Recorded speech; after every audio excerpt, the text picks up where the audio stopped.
అందరికీ నమస్కారం. Welcome back to suggest 5లో ఈరోజు నేను మీకు చూపించబోయే దివాళీ స్పెషల్ స్వీట్ బేసన్ లడ్డు. ఈ బేసన్ లడ్డు చాలా టేస్టీగా ఉంటాయండి. నోట్లో వేసుకుంటే కరిగిపోయేంత కమ్మగా ఉంటాయి. వీటిని తయారు చేయడం కూడా చాలా ఈజీ. నార్త్ ఇండియాలో అయితే ప్రతి ఫెస్టివల్కి ఈ బేసన్ లడ్డుని తప్పనిసరిగా తయారు చేస్తారండి. చాలా తక్కువ టైంలో ఈ లడ్డూని మనం ప్రిపేర్ చేసుకోవచ్చండి. సో ఆలస్యం చేయకుండా ఈ టేస్టీ బేసన్ లడ్డు ఎలా తయారు చేయాలో చూసేద్దామా. బేసన్ లడ్డు తయారీ కోసం ముందుగా ఒక కడాయిని తీసుకుని స్టవ్ ఆన్ చేసుకుని దానిలో 7 నుంచి 8 టేబుల్ స్పూన్ల నెయ్యిని యాడ్ చేసుకోవాలి. నెయ్యి కొద్దిగా వేడెక్కిన తర్వాత దీనిలో 1 కప్పు శనగపిండిని యాడ్ చేసుకోవాలి.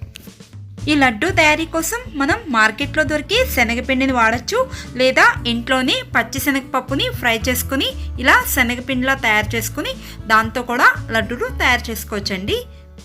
శనగపిండి యాడ్ చేసుకున్న తర్వాత మంటని లో ఫ్లేమ్లో పెట్టి ఈ శనగపిండి అంతా కూడా నెయ్యిలో బాగా కలిసేలాగా మిక్స్ చేసుకోవాలి. మనం బెస్ట్ క్వాలిటీ శనగపిండిని కనుక వాడితే లడ్డూలు స్వీట్ షాప్లో కన్నా చాలా టేస్టీగా వస్తాయండి. చూడండి, నేతిలో శనగపిండి చక్కగా మిక్స్ అయిపోయింది. ఇప్పుడు మంటని లో ఫ్లేమ్లోనే ఉంచి ఈ శనగపిండిని గరిటెతో కంటిన్యూస్గా కలుపుకుంటూ దోరగా గోల్డెన్ కలర్ వచ్చేంత వరకు ఫ్రై చేసుకోవాలి. ఈ శనగపిండి చక్కగా ఫ్రై అవటానికి మినిమం 20 మినిట్స్ పడుతుందండి. ఇంకొక విషయం ఏంటంటే ఈ శనగపిండిని మనం లో ఫ్లేమ్లోనే ఫ్రై చేసుకోవాలి. ఒకవేళ హై ఫ్లేమ్లో కనుక ఫ్రై చేస్తే సరిగ్గా వేగదు, త్వరగా మాడిపోతుంది. చూడండి, ఇక్కడ శనగపిండి నెయ్యి మొత్తాన్ని పూర్తిగా అబ్జార్బ్ చేసుకుంది. ఇది ఇప్పుడిప్పుడే కలర్ రావటం కూడా స్టార్ట్ అయింది. ఇది మంచి సువాసన వచ్చి ఇంకా కలర్ వచ్చేంత వరకు కూడా ఇలా లో ఫ్లేమ్లో ఫ్రై చేసుకుంటూ ఉండాలి. ఈ శనగపిండి నేతిలో చక్కగా ఫ్రై అయిపోయిందండి. మంచి సువాసన అయితే వస్తుంది. గోల్డెన్ కలర్ కూడా వచ్చేసింది కదా. ఇప్పుడు స్టవ్ ఆఫ్ చేసేసుకుని వెంటనే ఈ ఫ్రై చేసుకున్న శనగపిండిని వేరొక మిక్సింగ్ బౌల్లోకి తీసేసుకోవాలి. ఇలా నేతిలో ఫ్రై చేసుకున్న శనగపిండి పూర్తిగా చల్లారే వరకు ఆరబెట్టుకోవాలి. ఇది బాగా చల్లారిన తర్వాత ఎక్కడ కూడా ఉండలుగా లేకుండా చేత్తో ఒకసారి మిక్స్ చేసుకోవాలి. మిక్స్ చేసుకున్న తర్వాత దీనిలో 1/2 టీ స్పూన్ ఇలాచీ పౌడర్, అలాగే 1/2 కప్పు డ్రై ఫ్రూట్స్ని యాడ్ చేసుకోవాలి. మీకు ఇష్టమైన ఏ డ్రై ఫ్రూట్స్ అయినా యాడ్ చేసుకోవచ్చండి, ఇది ఆప్షనల్. అలాగే 1/2 కప్పు పంచదార పౌడర్ని కూడా యాడ్ చేసుకుని ఈ వేసుకున్న ఇంగ్రీడియంట్స్ అన్నీ కూడా బాగా కలిసేలాగా చక్కగా చేత్తో మిక్స్ చేసుకోవాలి. 1 కప్పు శనగపిండికి 1/2 కప్పు పంచదార కనుక తీసుకున్నట్లయితే స్వీట్ అనేది పర్ఫెక్ట్గా సరిపోతుందండి. ముందుగానే ఈ షుగర్ని మనం మెత్తగా పౌడర్లా గ్రైండ్ చేసుకుని ఉంచుకుంటే లడ్డూ తయారు చేసుకోవడం చాలా ఈజీ అయిపోతుందండి.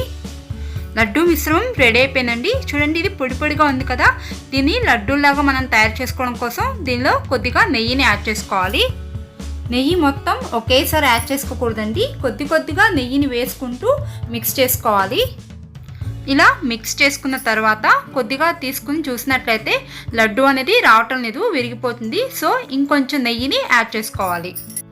ఎప్పుడైతే లడ్డు మనకి విరిగిపోకుండా పర్ఫెక్ట్గా వస్తుందో అప్పటి వరకు కూడా ఇలా నెయ్యిని యాడ్ చేసుకుంటూ మిక్స్ చేసుకోవాలి. చూడండి, ఇక్కడ చూపించిన విధంగా ఇలా ముద్దగా ఈ టెక్స్చర్ రావాలి.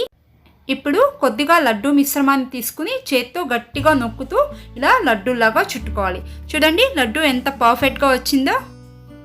ఈ విధంగా కొద్దిగా మిశ్రమాన్ని తీసుకుని చేత్తో గట్టిగా నొక్కుతూ లడ్డూలాగా చుట్టుకోవాలి. గుర్తుంచుకోండి, నెయ్యి కనుక ఎక్కువైతే ఈ లడ్డూలు బాగా లూజ్గా అయిపోయి ఒకదానికోటి అతుక్కుపోతాయండి. జాగ్రత్తగా చూసుకుంటూ ఈ లడ్డూ మిక్చర్ని మనం తయారు చేసుకోవాలి.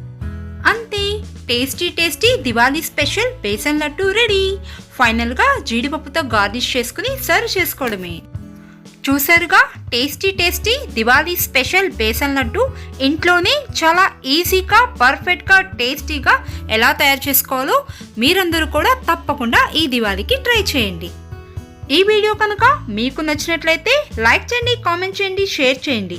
అలాగే మరిన్ని tasty recipes, health tips, interesting facts, educational videos కోసం మా సజెస్ట్ పే ఛానల్ను తప్పకుండా సబ్స్క్రైబ్ చేసుకుని పక్కనే ఉన్న బెల్ ఐకాన్ని క్లిక్ చేసేయండి. Thank you.